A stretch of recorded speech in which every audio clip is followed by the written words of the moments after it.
Ikaw yung tumugon, ikaw yung naglayon, Panginoon, ng mga bagay na tinatangkilik nila at dumating sa amin kanya-kanyang mga buhay. Sumayon lang, Panginoon, na pagpuli. Sa mga wala pa, Panginoon, patuloy nga, nadagdagan mo pa yung lakas ng loob, O Diyos, na parangalang kang mabutit alalahanin, hindi mabubuhay sa buhay. Kaya, Panginoon, ngayon naman kami nagpapasalamat. Maaari kaming makinig na yung mga salita upang yung mga bagay na ninanais mo pa para sa amin sa mga susunod na araw ay kuminga na malakaran namin. Panginoon, isin mo ang kati sa aming tenga. Bigyan mo kami ng lubos na mahusay na puso, tatanggap ng pananampalataya, punga ng pakikinig ng iyong mga salita. Panginoon, ikaw lang ang mataas, ang iyong kalooban lang ang aming makita at marinig sa oras na ito. Takpan mo kami ng banal na dugo na yung mga nagsalalat ay sumama sa amin. Sa pangalan ng Panginoon, sa tayo lahat ay magsabi ng Amen. Amen. Pwede sila tayo po ilang pangako po. Hallelujah. Atin pong pag-aaralan. Ito po. Hallelujah. Ating pag-aaralan ay false teaching. Sabi po natin, false teaching. So, hindi tayo preaching ngayon. Amen. Ano po tayo ay sharing. Teaching tayo ngayon. Teaching. Meron ako tuturo about false teachings. Hindi naman po kaila na tayo may kanya-kanyang pinanggalingan na iglesia. Amen? Amen. Tayo na miyembro ngayon ng The God We Serve Ministries o dumadalo sa gawain ito ay galing sa iba-ibang ministry. Amen? Galing din tayo sa iba-ibang pastor. Galing tayo sa iba-ibang namiminuno, sa iba-ibang nag-mentor. At meron tayong kanya-kanyang kinain. Tama? Amen. Meron tayong kinain. Kinain tayo mabuti, may kinain na hindi. At ang kalooban ng Diyos ay makilala natin ngayon yung mga bagay na ating narinig at tinanggap at narinig na hindi tinanggap o narinig na tinanggap na hindi dapat tinanggap at narinig na hindi tinanggap dahil alam natin na hindi. Pag-umpisahan po natin sa 1 John 4 verse 1. Ang sabi po dyan, believe not every spirit but test. Mga kapatid na babae, pakibasa po yung English na simulan. Beloved, believe not every spirit but try the spirits whether they are of God, because many false prophets are gone out into the world. Amen? Sabi po ng Tagalog, mga kapatid na lalaki, simulan. Mga minamahal, huwag kayong magsipaniwala sa bawat espiritu. Hindi ninyong subukin ang mga espiritu kung sila ay sa Diyos, sapagkat maraming nagsisilitaw ng mga hulaang propeta sa sanlibutan. Hallelujah, Jesus. Sabi niya dyan, beloved, sino mo kausap? Dito sa 1 John 4, sabi niya, mga minamahal, mga kapatiran, nasa loob ng iglesia, tayo. Ang sabi ng Biblia, ang sabi ng Espiritu ng Diyos sa iyo at sa akin, huwag kang makinig, sumanggap sa lahat ng klase ng Espiritu na nakikipag-usap sa iyo. Tama po ba? Nabasa ko lang ang salita ng Diyos. Ang sabi niya, test. Sabi natin test. Test. Yung mga bata, madalas yan, nag-exam.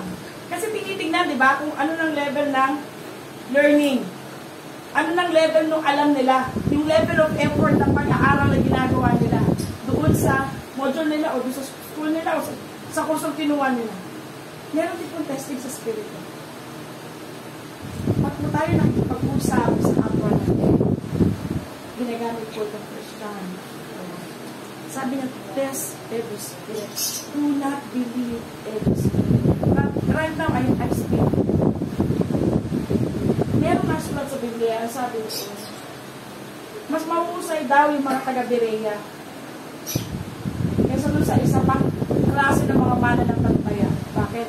Kasi yung taga-Berea, pagamat kilala nila si Pablo, pag may napahid sa kanya, kaya doon nanggaling yung pamamahid ng panyo.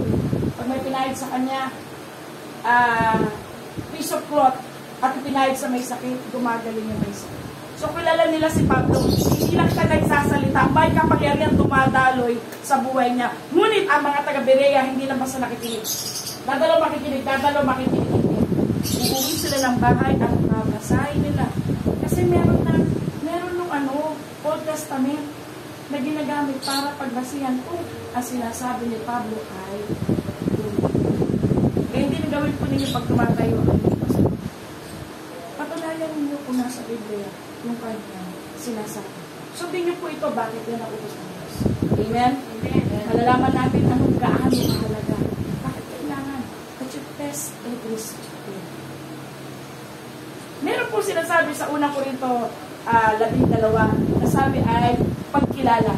Meron po siyang nakalase ng kalooban Diyos. At ang isa doon ay tinatawag na discernment. Sabi natin discernment. Discernment. Yung discernment ay pagkilala sa masama at mabuti. Pagkilala sa espiritu hindi mula sa Diyos at sa espiritu mula sa Diyos. Yan ang gamit ng discernment.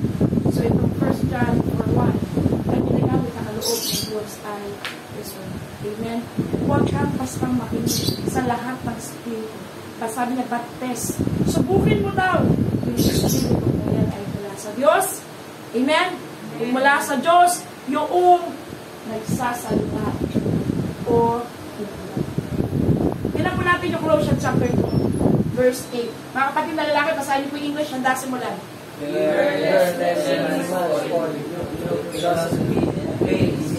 After the generation of men, after their generations the word Mga kapatid na babae, Tagalog, handa simulan. Kayo'y magsasipag-ingat, baka sa inyo'y may bumingat. Sa pamamagitan ng kanyang filosofiya at wala kang anumarang pagdadaya ayon sa saling sabi ng mga tao ayon sa mga pasulang aral sa sanlibutan at di ayon kay Kristo. Sino po yung nasa dulo? Pasimulang aral ng sanlibutan at aral ni Kristo. Dalawa lang mapapakinggan mo sa ibabaw ng Biblia. Isang aral na mula sa Panginoon at isang aral na hindi mula sa Panginoon. Galing sa Panginoon. Sabi niya, may mga aral. May mga aral, mga kapatid. Hindi ka mahihirapan. Bakit? Dalawang klase lang ng Espiritu ang kailangan i-discern. Galing sa Diyos at hindi galing sa Diyos. Amen? Amen. Ibig sabihin, yung aral na hindi galing sa Diyos, na galing sa liputan, ang Espiritu rin na nagdadala niyan ay hindi galing sa Diyos. Tama? Tama? At yung salita ng Diyos ay meron din Espiritu magdadala. At ang Espiritu na yun ay galing sa Diyos. Ano sa dalawa ang tatagaling natin? Yung hindi galing sa Diyos, ang dala sa liputan, ay yung aral ni Kristo, dala ng Espiritu Santo. Siya po yung galing sa Diyos. Amen? Amen?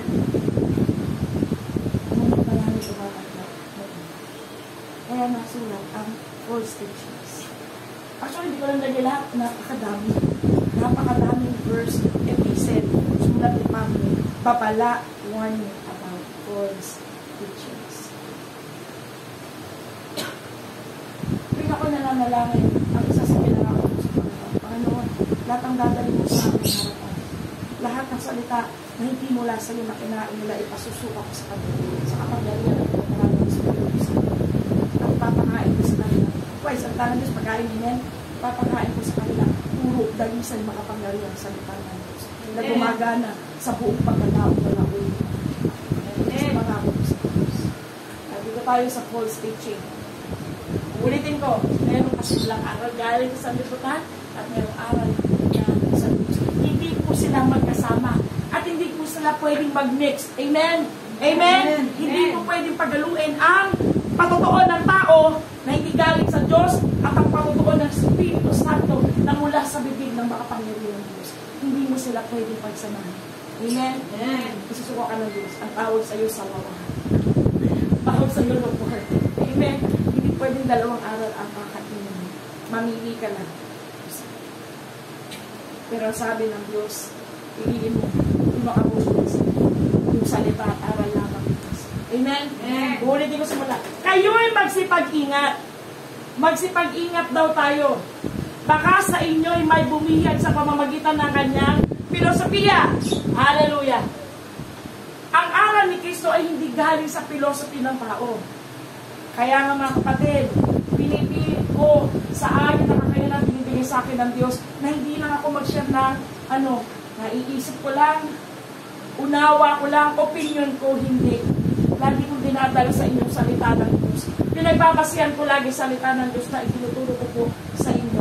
Amen? Upang wag kayong masalig sa filosofiya na itinuturo ko sa inyo. Nabuhay ko lang kundi salita ng Diyos.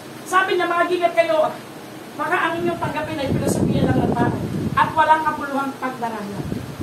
Marami tayong kinain opinion ng tao. Tama. Kaya kayo mismo, nababagbag. Nasa pa rito sa salita ng Diyos. Kasi alam niyo sa sarili niyo, gusto niyo sumunod sa Panginoon. Pero meron isang pang salita na dumarating filosofiya ng tao. Ang filosofiya ng tao, tandaan natin, kailanman ang tao hindi lalakad sa Espiritu ng Diyos. Kasi ang tao lumalakad sa laman. Ang Diyos ay, ang Espiritu ay lumalakad sa Espiritu. Kaya hindi sila magkasama eh. Kaya ang filosofiya ng tao, philosophy, opinion, dapat tayo sumunod. Amen? Amen? Praise the Lord. Sunod po, ano tayo sa Jude 1:4. Mga kapatid na babae, pakibasa po yung English yung nasimulan.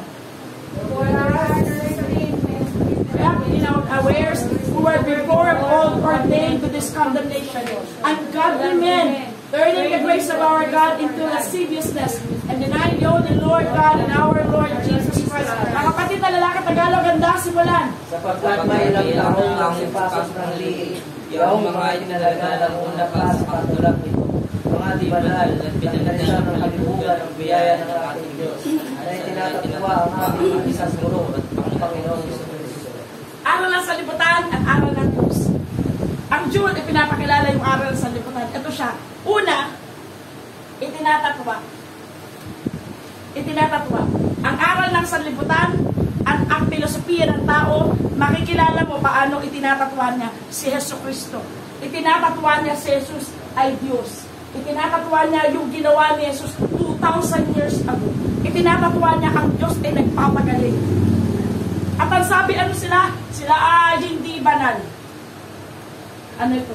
Mga galing na sa libutan, hindi mga Christian.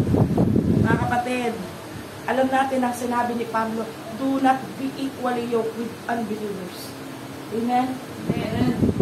Ay, hindi mo kayo kayang pigilan. Hindi naman ako nag-ibig sa bahay ninyo. You can go wherever you wish. Makikipagkaibigan kayo sa gusto ninyo. Pero makinig tayo sa aral ni Kristo. Sabi niya, may mga hindi banal, hindi talaga panahuna. Bakit? Kasi alam ng Diyos na may mga tao hindi talaga pasasaway sa Kanya. Hindi tatanggap ng Diyos. Kakainin nila buong buhay nila yung turo na ibig lang nila. Mamaya, papakita ko sa inyo. Ang sabi niya, itinatatwa. Ano bang pakikipagkausap? Ano bang communication na meron kayo sa mga tao sa labas, sa mga hindi mananampalataya, na inilalay mo kayo sa katwiran ng Diyos, sa aral ni Kristo? Marami yan. Diba? Bago kayo nagpapatotoo, bago ko dinala ng Panginoon sa inyo. Ang level ng faith niya about healing, napakaliit. Mas madali pa pumunta ng hospital. Ngayon, patutunayan sa inyo ng Diyos. Kailangan mo talaga lumakad sa pananampalataya. Amen? Ikaw na sabi, wala ka 10,000, hindi ka makapasok. Hindi ko alam yung school, yung ano na yun, yung hospital na yun, kasi parang hindi kilala eh. Kasi yung pinuntahan nyo rito, puno, di ba? Kaya ang mahal-mahal din dyan, itong kasi doctors. Mahal din dyan. Hindi pera ngayon ang gumagana. Pinapakita ng Diyos, mga anak, kailangan mo na lumakad sa pananampalataya. So tayo nakakakinig tayo, amen? Tama ba kahit sa pag-aaral? Oh, ano Gabi? Na, mag-share-share na lang tayo ng sagot. Oh, walang katwiran, walang kabanalan. Ang sabi ng Diyos, mga hindi banal, itinalaga na saan? Sa kahatulan ng Diyos at itinatatwa. Mga kapatid, lalo na to itinatatwa kung sino si Yesu Cristo. Pinapayagan tayo ng Diyos na pumunta tayo sa mga hindi. Ibig sabihin yung mga unbelievers, pero para siya lang. Amen. Do not mingle with them. Meron sila dalang espiritu. Tandaan ninyo, kung napansin ninyo yung espiritu ninyo, pag galing kayo ng Diyos, talaga nakatayo. Ibig sabihin, yung pananampalataya, nakatayo. Makapagkwentuhan ka sa labas. Kahit sa dahil na mararamdaman mo, yung pananampalataya na tinanggap mo mula sa pakikinig ng salita ng Diyos. Para bagang ay sa swing. Pagkat tinalin ko, wala na, yunain na, napakikinig ng salita. Salita ng sanlibutan, filosofiya ng tao, ang aral ni Kristo. Anumang tumatakwa, nagsasabi sa inyo, kaibigan, kamag-anak, kapitbahay, lahat na kumakausap sa inyo, na itinatatwa kung sino ang Diyos at yung kaya niyang gawin sa mga tao. Yan ay galing sa aral ng mga Diyos. Hindi yan galing sa Diyos. Diretso Dalawa lang naman yan. Araw ni Kristo, araw ng mga demonyo. Nabasa niyo na yan sa Colossians, diba? Pag nga ikaw kumain ka ng hain, hindi ka rin kumakain ng hain. Naghain lang ito sa pinaghainan mo na Diyos-Diyosan, kumakain daw ng mga pinihain sa mga demonyo. Ganun din niya. May aral. Pakikita niya sa 1 Timothy chapter 4. Yan. Aral ng mga demonyo. Mga kapatid, magsipag-ingat. Magsipag-ingat. Amen? Magsipag-ingat tayo sa ating pinakikita. Test every spirit. Kung yan ay galing sa sanlibutan, filosofiya ng tao, kung galing sa aral. Praise the Lord. First, sabi ng Jude 1:4, yan po yung tungkol sa isa, yung una, yung mga tinatatwa si Kristo, araw ng sanlibutan. Ano pa yung isa pang aral? Punta tayo ng next chapter.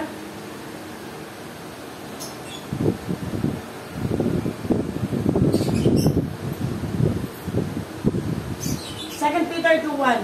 Mga kapatid na lalaki, ay babae, pakibasa po yung English, dasa mo lang.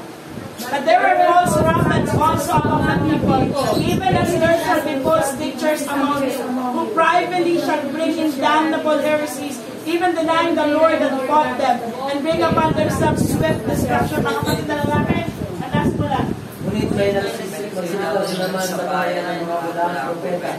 Nagaya naman sa inyo'y magkakaroon ng mga bulang guro na magpapasok sa lihi ng mga makapahamak, mga luwa, pananampalataya, pati ang Panginoon na bumili sa kanila na magtataglay sa sarili pagkakahamak. Kapatid, hindi ba na pala kamusay kayo mga kapatid pagsalita na Diyos, basahin natin ang mga musay.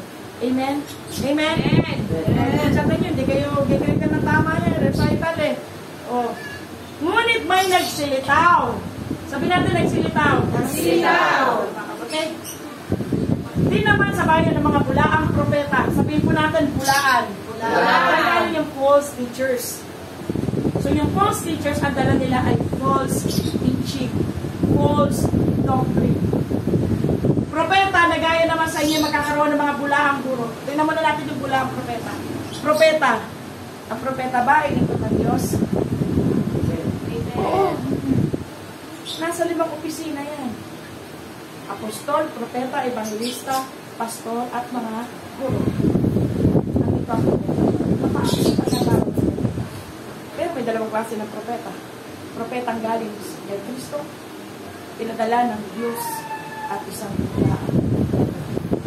At meron din tinatawag na bulaang guro. Bulaang guro, false teacher. Apostol, propeta, evangelista, pastor, guro. So, kung merong 5 opisina ipinadala ang Diyos, meron din 5 opisina itinayo ang diabo. False apostle, false prophet, false evangelist, false pastor, and false teacher. Pag-ingatan nyo yung 5. Kasi counterfeit lagi ang diabo sa itinalagay ng Diyos. Amen? Amen. Walang guro na mga papasok sa lihim ng mga makapapahamak sa mga hidwaang pananampalataya. Ito yun, hidwaang pananampalataya. Maaring meron kang pananampalataya, iba sa pananampalataya. Maaring meron ka ibang pananampalataya, atin na iba sa akin, iba sa kanila. Ikaw, mami, baka may iba kang pananampalataya ng iba kay ate ka. At siya naman, kay Kristo. 5 counterfeit at 5 galing sa Diyos. At ang sabi niya, ano daw ang dala-dala nila? Hidwaang pananampalataya. Ang salita ng Diyos kailanman hindi niya pupuluhin ang kanyang sariling salita. Kasi ang salita ng Diyos at ang Diyos ay iisa. At ang Diyos ay Diyos ng kaayusan. Amen. Never iko-conflict ng Diyos ang kanyang sarili. Isa sa medyo controversial talaga. Ang babae ba pwede iko-conflict? Diba? Doktrina yan. Galing ito sa bahay. Hindi niya ako nakakatayo dun. Nakita ko kaya pinalabas ako ng Diyos. Hindi ako makakapagpagamit. Patay, papakita ko sa inyo yung salita ng Diyos. Kasi nasa Biblia din yan, hindi pinapayagan ng mga babae na magsalita sa mga lalaki. Pero bakit ang daming babae evangelista? Ang daming babae propeta. Hindi ko lang alam kung may babae na apostol. Pero mga babae prophets, prophetess ang tawag at saka evangelist, marami babae. At talagang gumagawa ang Diyos. Isang araw lang may nabasa ko ano siya, pinag-pray ni Benny. Ano pa lang siya noon, bago-bago lang. Tapos, sabi ng Panginoon, tinawag ko yan, pinatayo siya, tapos in-ordain siya. Doon mismo. Tapos nakita ulit sila prophet na siya, yung babae. Pero mo si Benny, evangelist, ang inanoid niya, prophet ang babae. Hallelujah. So sabi niya dyan, nagdadala sila ng hidwaan. Ayaw ng Diyos na mayroong hidwaan sa kalooban mo. Amen? Ayaw niya ng ibang turo. Ang gusto niya ay purong aral ni Kristo. Itinatagwa pati ang Panginoon na pumili sa kanila na magtatagay sa kanilang sarili na madaling pagpapahaman. Ang sabi ng Jude 1, merong mga aral na galing sa labas, mga hindi mananampalataya, itinatatwa ang aral ni Kristo, pero meron din nasa loob ng iglesia mismo. At may mga posisyon din. Sabi ng Diyos, nagdadala ng hidwa ang pananampalataya. Hindi ayon sa aral ni Kristo, kundi base saan? Filosofiya. Philosophy ng tao. Maaaring bunga ng karanasan, bunga ng pag-aaral, dami yan. Bunga ng pinag-aralan. That's everything. Amen? Hallelujah. Matthew. Sa Matthew, pinapakilala, sino yung nasa loob ng iglesia? Sabi niya, Matthew 7:15, beware. Sabi natin, beware. Beware. Sabi niya, mag-ingat kayo. Mag-ingat kayo. Kinakausap tayo. Beware false prophet which come to you in sheep's clothing. Sabi niya, mula propeta nagsisalapit sa inyo na may damit tupa. Damit tupa. Ano yung damit tupa, brother? Damit tupa, maputi. Ano sabi ng damit tupa? Kunwaring mabuti. Nagkukunwaring mabuti. Ano yung damit tupa? Mapagpaimbabaw. Pag sinabing damit tupa lang, hindi po siya nagpapaimbabaw. Ibig sabihin, mga anak ng Diyos. Tayo tupa eh, amen? Tupa. Pag nagdadamit tupa, mga anak ng Diyos. Pero, nasabi niya, mag-ingat kayo sa mga bula propeta na nagsisilapit sa inyo, na may, nasa loob ng iglesia, nakadamit anak ng Diyos. Datapon sa loob ay mga lobo. Sabi natin lobo. Lobo. Ravening wolves. Alam niyo naman, kahit sa cartoon, di ba? Pagkain sa tupa, lobo. Nasa loob ng iglesia. Ang Diyos na nagsasalita, hindi po ako. Beware of false teaching. Galing sa mga false teachers. Kung yung mga tao sa labas na kumakausap sa atin, na itinatatwa ang gawa ni Kristo, mag-ingat din tayo sa mga taga-iglesia na itinatatwa ang salita ng Diyos. Unang Timoteo sa 3:5. Palitan tayo ng basa, mga kapatid na lalaki muna. Handa sa mga. Kung ang sino may nagtuturo ng ibang aral at hindi sumasang-ayon sa mga salitang nakagagaling sa mga tuwid ay sa mga salita ng ating Panginoon Kristo at sa aral na ayon sa kabanalan. Kapatid na babae? Ang gayon? Kayo manalo, walang nalalamang anuman, kundi ang mga sakit sa mga usapan at mga pagkatalo, sa mga kasalanan na nagbubuhatan ng kapag-unayan. Mga pagkakaalit, mga pagkakasta, mga masasamang akala, mga kapatid na lalaki? Pagkatalsalan ng mga tao masasama ang pag-iisip at salan sa katotohanan na nagsisipagkanan ng kabanalan at panahal ng pakinabang. Hallelujah! Yun ay nasa loob. Medyo mas ikalaliwanag yung display na sa loob. Bakit? Kasi sa labas, yung sa labas, medyo mas mag-iingat ang mga Kristyano kapag ang pinakikinggan nila ang Pilipino. Amen? Pero mag-ingat sa kanilang magsalita kapag mismo nagsasalita sa kanila nasa loob. Tingnan natin. Sabi niya, kung sino may magtuturo ng ibang aral, false doctrine, ibang aral, ibang turo, false doctrine, galing lang sa filosofiya, pinag-aralan na naranasan. Sabi niya, at hindi sumasang-ayon sa mga salitang nakagagaling. Nakagagaling. Alam natin yung salitang nakagagaling ay yung puro asalit, dalisag na salita ng Diyos. Amen? Walang halo. Hindi mo na kailangan magdagyan ng salita ng Diyos. Kasi kompleto na siya. Sa mga salita ng ating Panginoon sa Kristo at sa aral na ayon sa kabanalan. So yung nakagagaling ay ayon lang sa salita ni Kristo at aral ng ayon sa kabanalan. Sabi niya, yung mga nagtuturo daw, yung mga nagtuturo ng ibang aral ay ito. Walang nalalamang ano. Una, hindi salita ng Diyos ang ginagawa. Beware. Pag nasubukan niyo ang pastor na pinag-aaral ako pag-aaral sa salita ng Diyos, beware. Kung mapayag ako, sabihan niyo, kapag hindi na salita ng Diyos, hindi na lang. Sabi nga, kundi may sakit sa mga usapan, may sakit sa usapan. Ano yung sabi na may sakit sa usapan? Ano yung may sakit? Pag may sakit, mahina, walang magawa, pero hindi sa usapan. Pag nakipag-usap na sa kanya na may dalang ibang aral, pero nasa loob ng iglesia, hindi mo gusto yung kausapin. Meron na ba kanyang tawag na para kayo mag-usap? Kaya may sakit. At mga pagtatalo, mahilig makisay. Mga kapatid, hindi na nakakamali na sa Diyos. Sabi niya, ang salita ng Diyos ay hindi ginagamit sa pagtatalo. Hindi yan para ipag-combat mo ang salita ng Diyos. Amen? Kung ayaw makinig, iba na namin makinig. Ano naman, magwawagyan mo ba yan kung makapag-debate ka sa kanya? Tama. Panalangin mo muna. Kung umuusok na, wala nang marating yung usapan, mali na hindi na-aral ng Diyos ko yan. Filosofiya lang ng tao ang namamayan pa. Hindi lang na pag-uusap. Amen? Hindi lang na pag-uusap. Saan kita sa Panginoon? Pag-pray kita sa Diyos. Tapos. Kasi maraming ganyan, mahilig sa pagtatalo. Sa mga salitang pinagbubuhatan ng kapanag-initan. Ano yun? Sa church namin ganito. Sa church nila ganito. Church namin marami dumadalo. Ay, sa church namin ganito. Mga kapatid, hindi yan paraan ng aral ng Kristo. Isa lang pinuturo ng Diyos ang magkakapatid nagmamahalan. Walang kapanag-initan. Envying. Inggitan. Hindi yan paraan ng Diyos. Filosofiya yan. At ibang aral yan. Mga pagkakaalit. Nagtuturo ng salita ng Diyos pero nagdadala ng pag-away. Pagkakagulo. Mga pag-alipusta.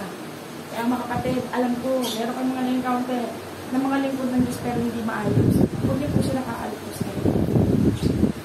Pag ginawa niyo, isasama kayo ng Diyos sa may aral ng Diyos. Amen? Amen. Tiisin nyo lang. Tiisin nyo. Makipag-usap tayo ng ayos. Amen? Tiisin nyo lang sila. Pero huwag nyo tanggapin yung salita. Sabi niya dyan, kasi sabi niya, mga pag-alipusta, mga masasamang akala. May masama rin akala. Alam niyo ba nung tayo tumanggap sa Panginoon yung conscience natin? Inayos niya. Di ba dati yung isip natin, lagi tayo guilty? Napasin niyo ba? Kasi lagi may condemnation. Ang Espiritu ng Diyos hindi nagko-condemn, nangawandig. Itinutuwid ka, hindi ka kinukondena. Iba yung conviction sa condemnation. Ang condemnation, diretso ka na hell. Ang conviction, tinuturuan ka lang magsisi. At ituwid mo yung landas mo. Pero mo sa mga tao. Huwag kayo sumama sa mga tao, makipag-usap sa mga tao, na ang laging nasa kalooban niya ay masamang akala sa kapwa.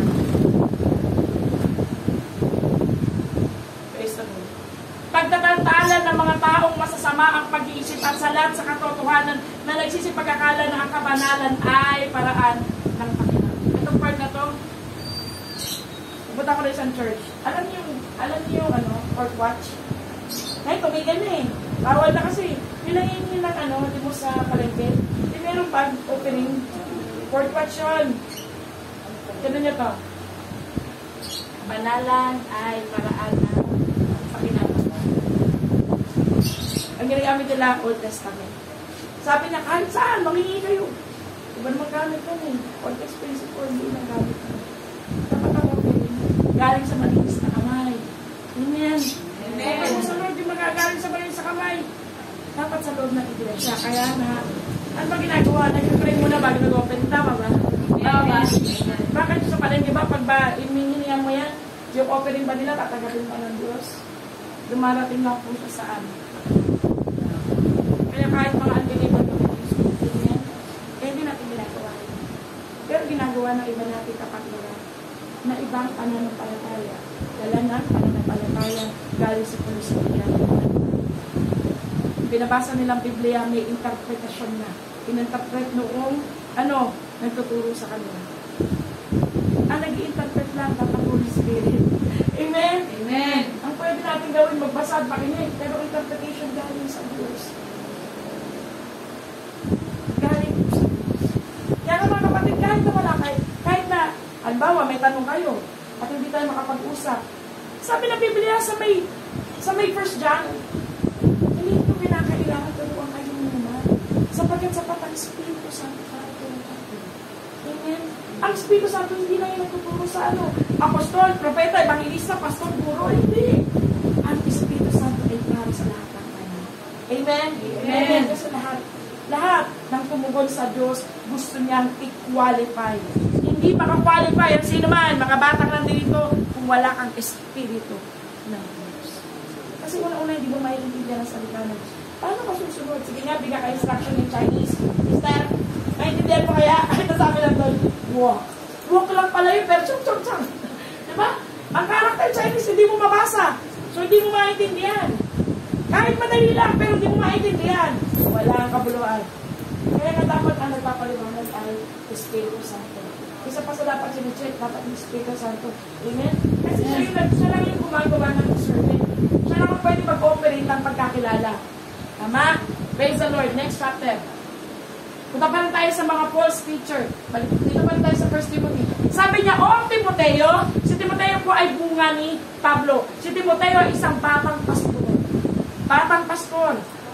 Pastor siya, pero siya man ay tinuturuan ni Pablo na magtingan. Sabi niya, ingatan mo ang pinagkatiwala sa iyo na ilagan mo ang mga usapan na walang kabuluhan at ang mga pagsalungat ng maling tawag na kaalaman. Mga patatingin, maling tawag na kaalaman. Na palibasa ay pinaniniwala ng ilan ay nangasaysay tungkol sa pananampalataya ang biyaya is may gano'n. Na palibasa ay pinaniniwalaan ng ilan. Sige, Buloy. Mayroon daw parang ano. Pero ikaw, kung gusto ito alam mo, maliwanag kasi ka na diba? Ang anak ng Diyos, Jesus Christ, wala. Mga ano lang tayo isinupong. Amen? Amen. It doesn't mean na may gumagawang kapangyarihan sa loob ng iglesia sa pamamagitan ng pastor na yaon o propeta o apostol. Ang job naman, ang sabi niya ay nagpapagpag na ang kalimutan. May kapangyarihan din. Amen? Amen? May kapangyarihan din magpagaling. Oh. May kapangyarihan din magpala sa'yo, magpayaman sa'yo. That's every single. Sige po rin nagsimula yung maayos. Trinitarian yan. Nasa logo mo pa ako nakikita ko. Sabi ko, ang gusto naman. Siyempre, matulog na mo sa dami. Pagbabaw ko eh. Nagulat talaga ako na naging ganyan siya. Sabi ng Biblia, siya naging bago siya. Tapos may mga sumunod. Sabi niya, napalibasa yung pinaniwalaan ng Ino. Naniwala ilan kanino, hindi sa salita ni Cristo. Kasi hindi binulay-bulay ang salita ni Cristo. Naniwala na lang doon sa filosofiya na tao. Mga kapatid, sabi niya, sa iyo at sa akin, hindi lang kay Timoteo, usapan na walang kabuluhan. At mga pagsalungat ng maling tawag na kaalaman. Meron ba sa inyo nakikipag-usap? Kinokon ito sa salita ng Diyos. Alam mo ito ang salita ng Diyos. Pero pinipilit na lang ito ang salita ng Diyos. Meron ba sa ipupunto sa inyo? Gusto ko po maging maliwanag sa bawat isa. Kayo po'y malaya kay Kristo. Ang Diyos ang nagpalaya sa bawat isa sa atin. Amen? Amen. John chapter 8, verse 36. Pinalaya ng anak ay tunay na anak. Kapag dumating sa punto, nakita ninyo, ang iglesia dinadalawan ninyo, o yung pastor na nasa harapan ninyo, hindi na kayo dinadala sa kahusayan, hindi na kayo dinadala sa paglago, sa paglaki, magpaalam kayo ng mga. Paalam na kayo ng mahusay. Bakit? Kailangan yung pumasa sa Diyos. Amen? Hindi yung pastor. Hindi kayo nakakabit sa pastor. Hindi kayo nakakabit sa iglesia. Nakakabit kayo kay Kristo. Hindi iglesia, hindi pastor na namatay sa atin. Amen? Amen. Hindi dugo nila ang pinuhuli sa dugo ni Kristo. Sinasalungot ko. Na kung saan ka, doon ka na lang. Kahit born na ganyan. Ako nga, inalis ako ng Panginoon. Hindi pa ako nag-alis sa akin. Magpapatuto ako maliwanag. Ang Diyos nagpakita ng isang pangitain sa akin at tinawag niya ako ng mismong pinig niya. At ang sabi niya sa akin, nasaan ako naroon nakapayapaan. At pinakita niya, nasa loob ka ng 1 church, ang gulo-gulo ng buhay mo. Pagdating mo ng bahay, ang gulo-gulo mo. Sa church ka lang mapayapa. Sa totoong buhay mo, magulo ka. Kung nasan ako, naroon ang kagalakan. Sa church, ang saya-saya.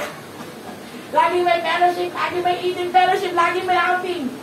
Pagdating mo ng bahay, sabi ko, Panginoon, punasan ka nga lang. Kasi wala siya. Napunta ako ng born again. Alam ng Diyos kapag siya, sa Kristo, aral ng Diyos kapag siya, dadaling ka. Bakit? Siyang namatay para sa'yo. Amen. Siyang namatay para sa'yo. Pababayaan ka pa naman niya. Pinamatayan ka nga niya. At alam mo ba, parurusahan ng Diyos. Lahat na gumagawa ng masama sa kinamatayan ka. Parurusahan ng Diyos. Pag yumayaman, parurusahan ng pastor na kung itigil sa inyo na lumaki at lumago at umabot sa qualification ng Diyos. Kasi napakataas ang standard ng Diyos. Kung wala nga ng standard ng Diyos. Naging, pastor, kulang kayo, naniwala kayo.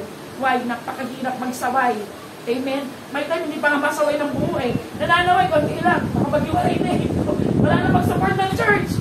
Alam na alam niya galing sa kanya-kanya ng mga iglesia. Amen? Amen. Hindi iglesia ang titingnan ng Diyos. Hindi tatak ng iglesia ang iharap mo sa hukuman ng langit. Ikaw mismo, you yourself and yourself, ikaw lang mismo. Kaya mag-desisyon ka. Amen? Amen. Kung nakita-kita man tayo, ako man lumabas ko. Ilalabas sa mulo makita. Hindi ako nagtayo ng iglesia.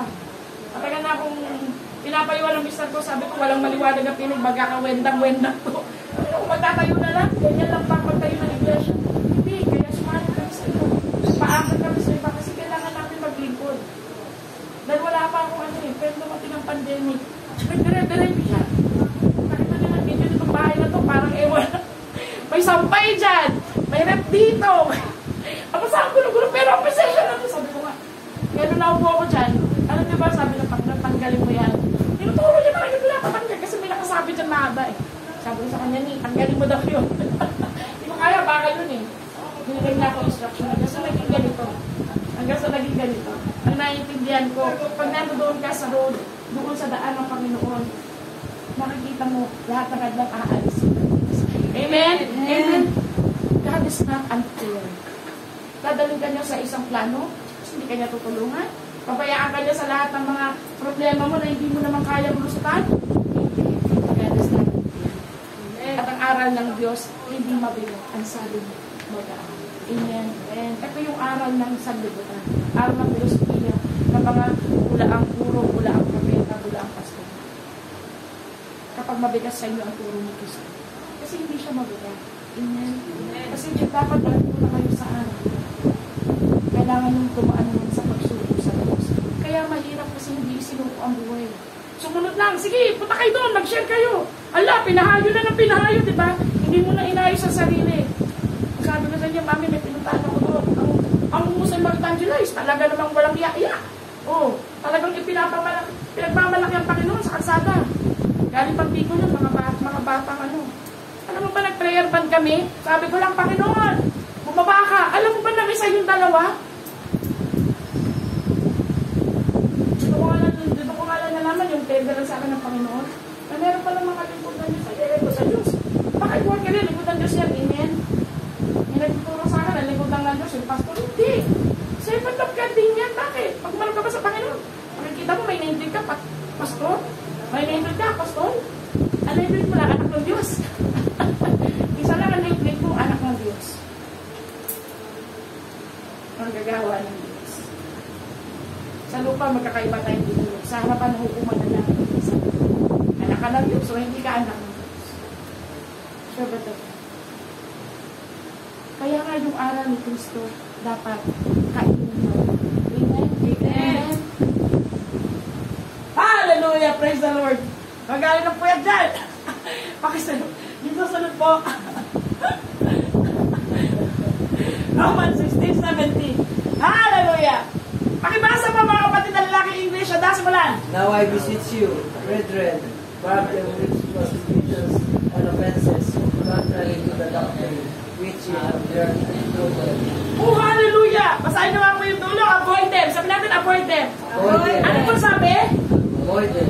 Ano yung avoid? Magsilayo. Magsilayo. magsilayo, ilagan. Magsilayo, ilagan. Magsilayo, ilagan. Tagalog, mga kapatid na babae, handa simulan. Ngayon! Pinakamanin ko sa inyo, mga kapatid. Nakatali niyo yung mga pinanggagalingan ng pagkakabahagi at ang mga katikisuran laban sa mga aral na nilayong mga aralan. At kayo magsilayo sa kanila. Nangapag-aralan. Napag-aralan, ayan no. Doctrine. Praise the Lord. Linawin natin. Sabi niya nga, pinamamanik. Alam niyo yung word na pinamamanik? Ipinakikiusap na mabuti. I beseech you. Pag nakita niyo yung word na yan, I beseech you. Hindi pa sa nagsasalita.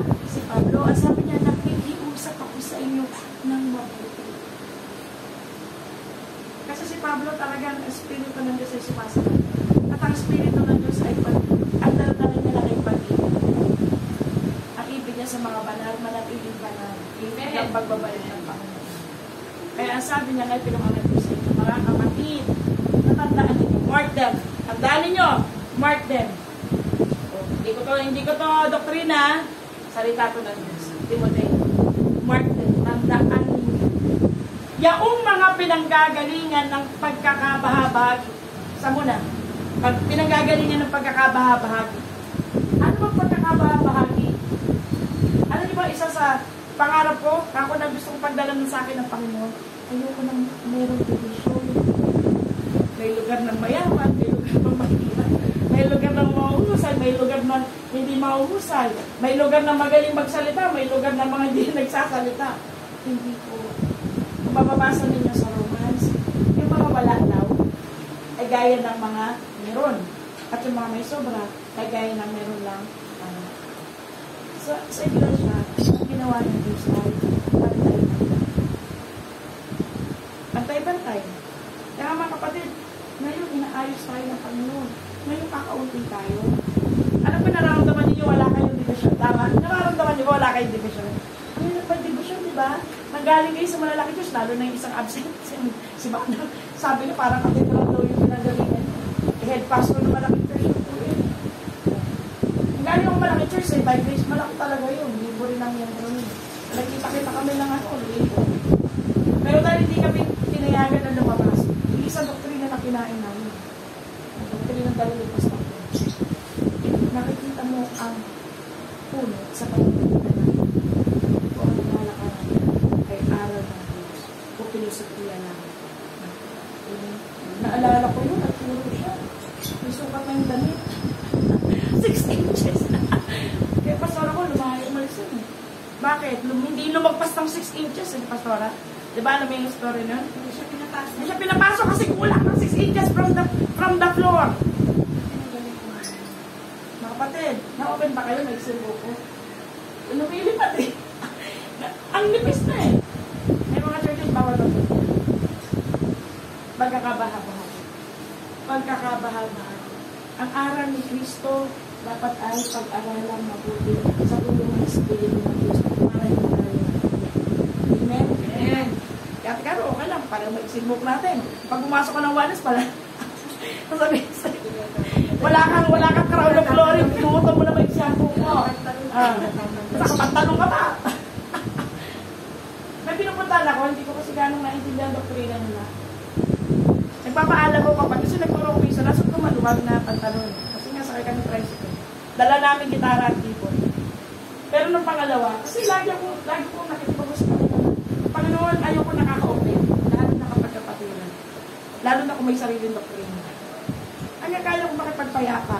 Na hindi ma-influensya yung doktrina kung makipagpayapa. Kasi tinawag tayo sa kapayapaan.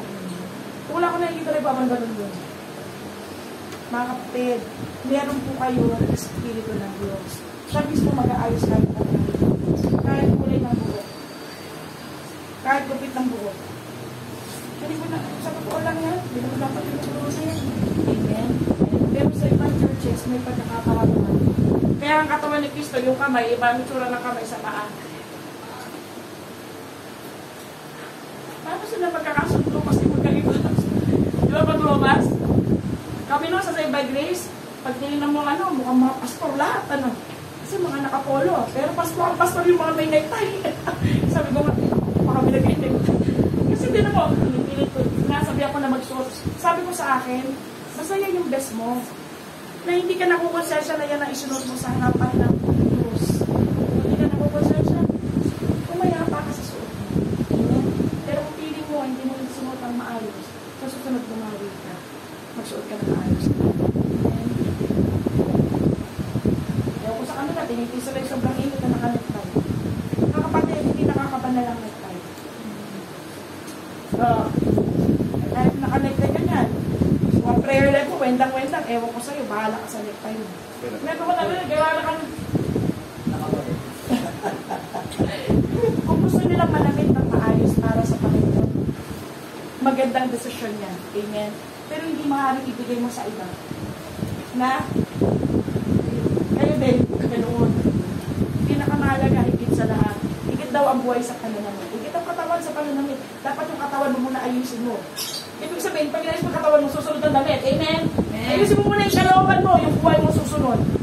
Susunod. Hindi na kayo kailangan turuan ng pastor. Alam niyo kung masyado maiksi ang suot niyo. Alam niyo kung lumalabas hindi dapat lumabas. Lalo na babae, nakikisyo ng babae. Ano, naging babae tayo, gagawin natin. Hallelujah. Sabi niya, at ang mga katitisunan. Okay, tingin dito. Una, pagkakabahagi. Magkakaibang doktrina. Iba-ibang iglesia, kaya tayo na chop-chop. Mga kapatid, hindi mo na maintindihan. Pag sinabi born again. Ay, born again ka? Mga ganun dugo, hindi ka kumakain ng dugo. Pinag-office-pan ka pa sa pamilya ka dugo. Alam ko, nung bata ako, ay maari kayo. Hindi pa ganyan kadami ang doktrina, di ba? Ngayon, nagulat ako. Uy, nagit ba yun? Bakit ba yung ganun katuruan? Kasi matagal bago kami lumabas sa Bible. Full gospel siya eh. Pero sa Bible yung tinuturo. Nung una-una. Sa Bible lang ang tinuturo. Katitisunan, hindi porkit natisod sa'yo ang iyong kapwa, maliit. Mga kapatid, uulitin ko, hindi porkit natisod sa'yo ang iyong kapwa, maliit. Si Kristo man, kinatisuran ng lahat, lumayo, umalis sa iyo. Iniwan siyang mag-isa. Ibig sabihin ba nun, mali si Kristo? Makaka-open at makaka-open nila. Pero sabi na Diyos, hanggang kaya mo, piliin mo kapayapaan. Pero kung hindi, dahil sa pagkakabahagi, dahil ibang aral ang kinain ng kausap mo, makakatisod ka talaga. Dadaling ka ng Diyos sa pagtutuloy. Ang mga tunay na anak ng Diyos ang tutuloy. Amen? Amen. Kaya ako napapalayas ng church. Nung matagal ko nang kilala. Hindi pumapayag ang Diyos sa kasalanan manatili sa iglesia. Puot na puot ang Diyos sa kasalanan. Kahit anong kasalanan, lalo na sexual sins. Sahin niyo ang salita ng Diyos. Nakakadami. Lahat ng tungkol sa sexual sins, lagi siyang nandoon. Adultery, fornication, adultery. Lalo na yung kasalanan sa wahan. Ako daw nagsisisi na manaway ako ng mga kapatid. Pag-ibig ko sa kanila yun, ay pag-isipan nila akong masama. Kahit kinatisuran nila ako. Salamat sa Diyos ngayon, may kapayapaan na kami. Bakit? Ang Diyos kasi magpapatutuon na. Hindi ang ginawa sa sarili mo. Sino pa sabi gusto may kagalit o may nagagalit sa atin? Wala, di ba? Ang gusto mo, buhay ka ng payapa. Pero kung hindi ginagawa tama, mamili ka sa Diyos. Mas safe sa Diyos. Amen? Amen? Kasi makipagkasundo ko sa kanila, magagalit naman sa iyo ang Diyos. Katitisuran. Hindi po yung nakikisusod sila sa iyo, malika. Dalhin mo lang ang aral ng Diyos. Amen? Amen? Sabi niya, laban sa mga aral. Kaya nga, laban sa mga aral na inyong nangapag-aralan. Sabi niya, doctrine, which you have learned. And avoid them. Markahan, at layuan. Noong una, nagbago ako, praise the Lord, nagbago ako, pag meron ako sinaran, hindi ko talaga tinatantanan, hanggang hindi ano. Ganun ako tinawag ng Panginoon. Kahit isa lang yan. Kaya Diyos nakakaalam ko ilan ng bunga meron ako. Hindi ko na lang kung nasan sila. Pero alam ng Diyos, kapag binili sa akin, aalagaan mo yung mabuti. Pag umayaw ka, igiwalay na tayo, ayaw mo niya. Pero kung gusto mo, aalagaan mo ko sa Panginoon. Hindi pa ako pastor doon, ganun na ako. Pero hindi ako yun. Isang kalagayan na lagay sa akin ng Espiritu Santo. Nakapagod yan, pag-alagaan ng kapwa, di ba?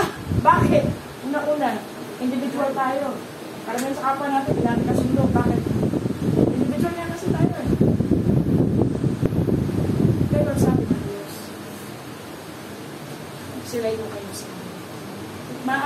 kasama nila ng matagal. Kasama nila ng matagal. Kung may dagdag ibang doktrina, markahan niyo sa kanila. Kung hindi niyo siya sharan, lumayo kayo sa kanila. Hindi ako may utos ang Diyos. Bakit sabi niya mga pag-ingat kayo, may dala-dalang spirito niya. Napasin niyo ba?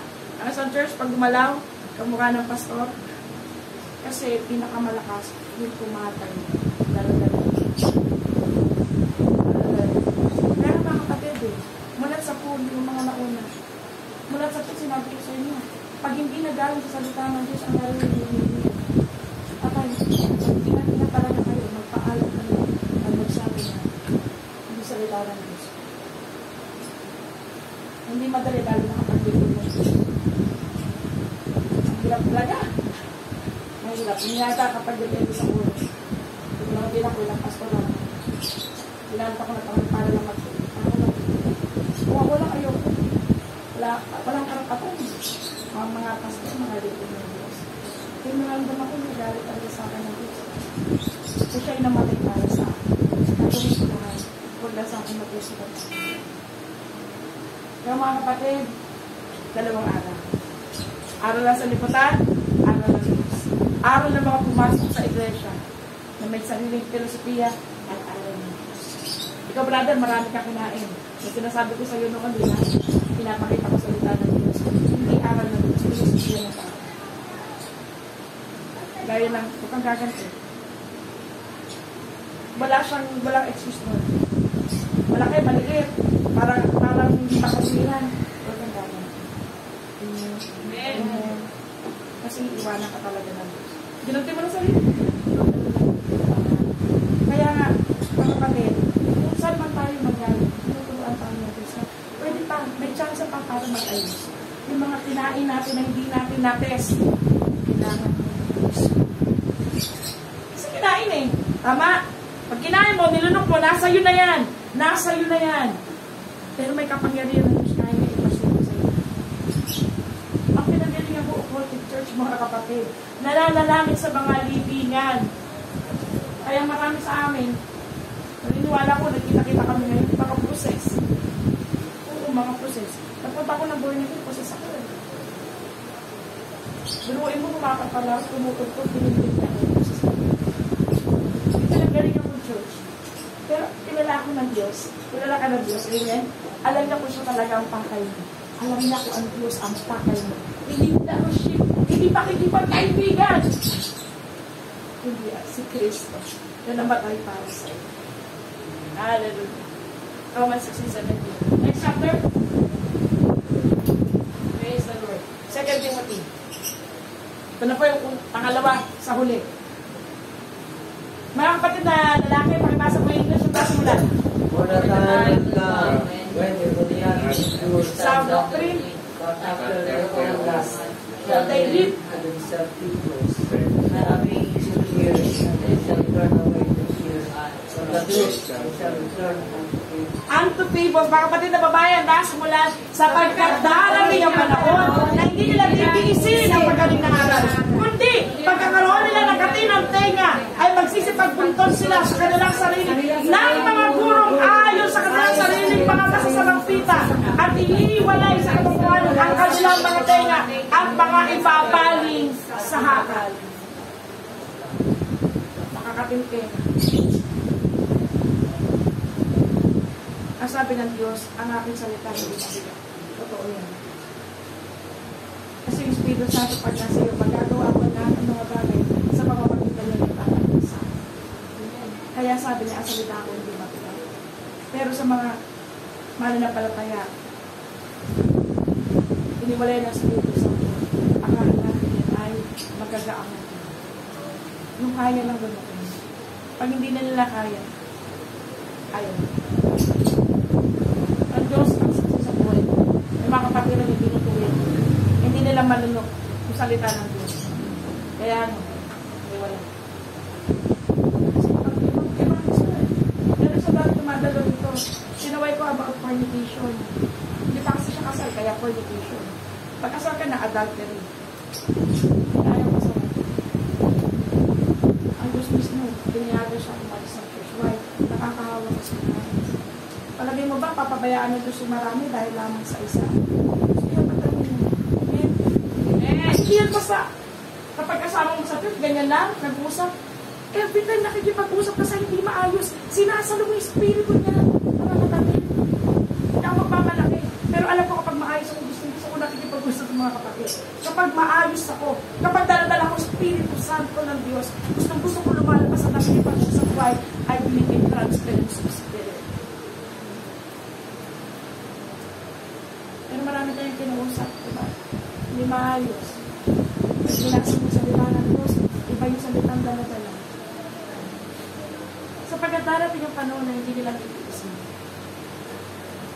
Kaya may mga kapatid, kahit alam nilang di sila lumalago, ito, may mga kapatid, kahit hindi lumalago, yun lang kasi kaya nilang kainin eh. Nakalimutan nila na merong exam na kailangan mo pa. Kung ba naman sulat, hindi ka lumakin.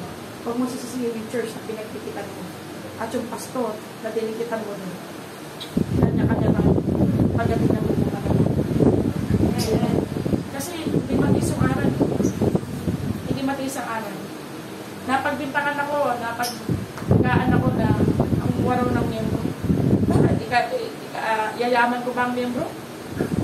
Yayaman ko ba ang miyembro? Sa totoo lang, pasan nga ng pastor ng miyembro eh.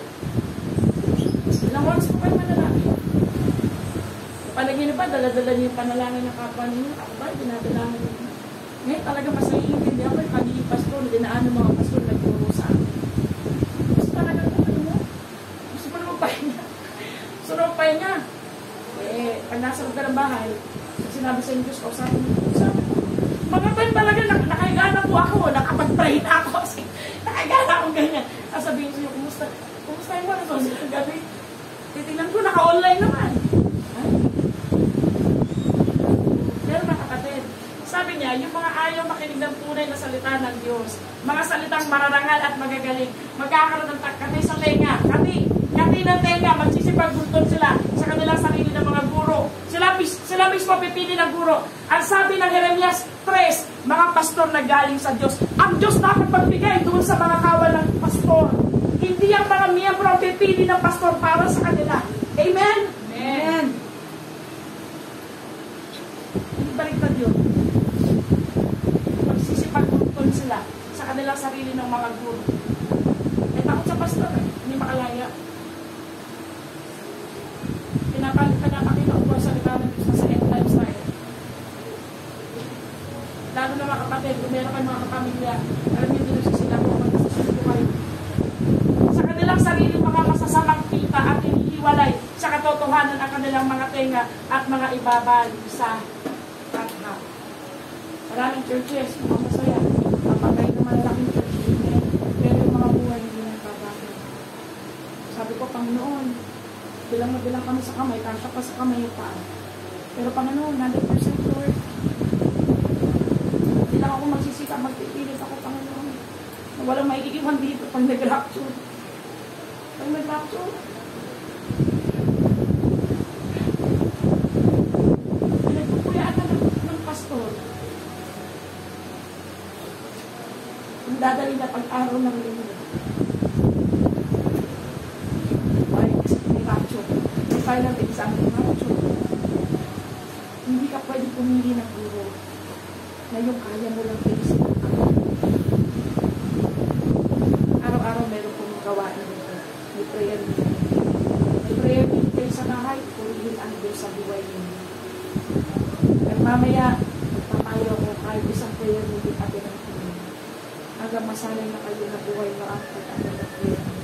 Amen. Lalo na alam niyo naman, galing kayo sa malalaan. Kaya niyo po naman, malalaan. Ako, malalaan ko na nilalakbay ko. Nalalakbay, papunta lang yan sa may Marikina.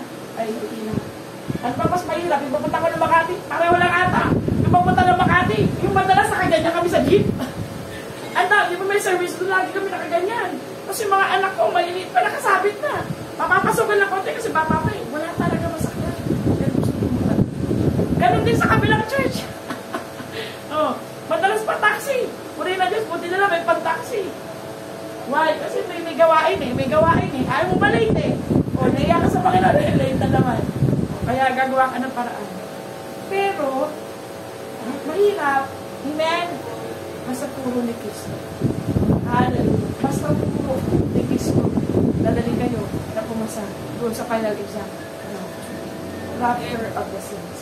Praise the Lord. At kahuli-huli yan, sabi po ng John 14, verse 6. Basahin po ng lahat yung Tagalog. Ganda simulan. Ako Kung ang lahat at katotohanan at ang buhay sa sinuman ay di makaroon sama, kundi sa pamamagitan ng said unto them, I am the way, the truth, and the life. Si Kristo lang sapat na. Mga kapatid, si Kristo lang sapat na. Amen. Kahit ako wala dito kasama, halimbawa, na kailangan kayo, si Kristo lang na nasa Espiritu, sapat na. Siya ang daan, ang katotohanan, at ang saan tayo dapat bumalik sa Ama. Purong aral ni Kristo ang kailangan nyo at kailangan. Amen? Amen. Ang magdadala ay ang Espiritu sa linya. Believe na every Spirit, baptize every Spirit. Praise the Lord. Tayo po natin ito kayo.